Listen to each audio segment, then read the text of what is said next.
The Museum Studies program at RIT is unique. It's literally the only one like it in the world. The primary reason for that is our program is a Bachelor of Science in Museum Studies. We have students taking courses like visitor engagement, museum technologies, museums in the digital age, cultural informatics. One of the things that we pride ourselves on in our Museum Studies program is this framework around which students can learn and engage across a number of disciplines, including courses in business, technology, history, theory, public history, marketing, web, all of these intersections. And if you think about a museum visit today and what that encompasses, much of what we teach is really predicated upon those same areas. What are visitors doing? What are they learning? What are they looking for? And how do museums fulfill those needs? So what we do in the program is really try to help students create this framework of learning that they can then apply when they go out in the field. I was really interested in finding a program that would help me in fine arts and art history.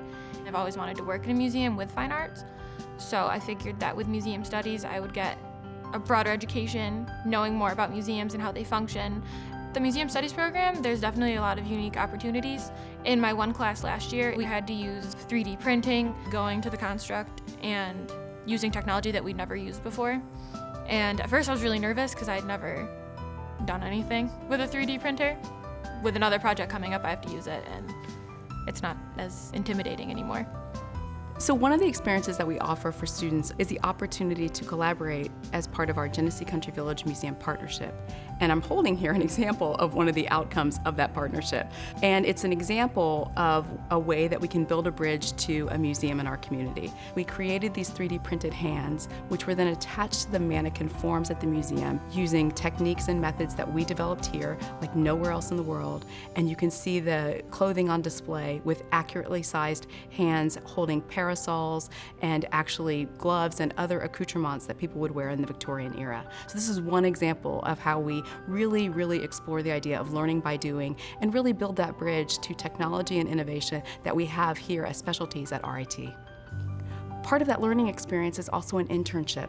One of the things that the internship experience provides for the students is this way of learning outside of the classroom, but it also allows them to expand in a totally different direction.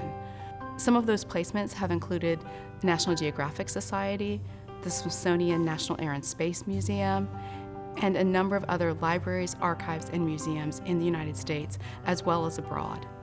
I am currently on co-op at the George Eastman Museum in the city of Rochester. You're surrounded by all the different museums in the area, the Strong, the Memorial Art Gallery, and the George Eastman Museum. So it's a good opportunity to kind of network with everyone. My supervisor is a curator, so for me personally, wanting to be a curator, just working alongside her and learning from her is really helpful because it gives me an idea of what I will be doing eventually. So it's not just a focus on the academic part, it's a broader learning experience. So I think between like the relationship I've built with my professors and the work that I've done for myself, I definitely feel prepared. One of the things that makes the Museum Studies program in the College of Liberal Arts unique is that we are actually a very young program. We've graduated 70 students, and we are really proud of our alumni base. And we've really seen over this short decade how those alumni really inform where our students go for internships and job placements, but also where they turn to for information about the program, what they liked about it, what they thought was awesome, and how they might pursue their own career. And for me, that really speaks volumes about the academic program here at RIT, but also what we're building in terms of a community. And we would really love to see you join that community.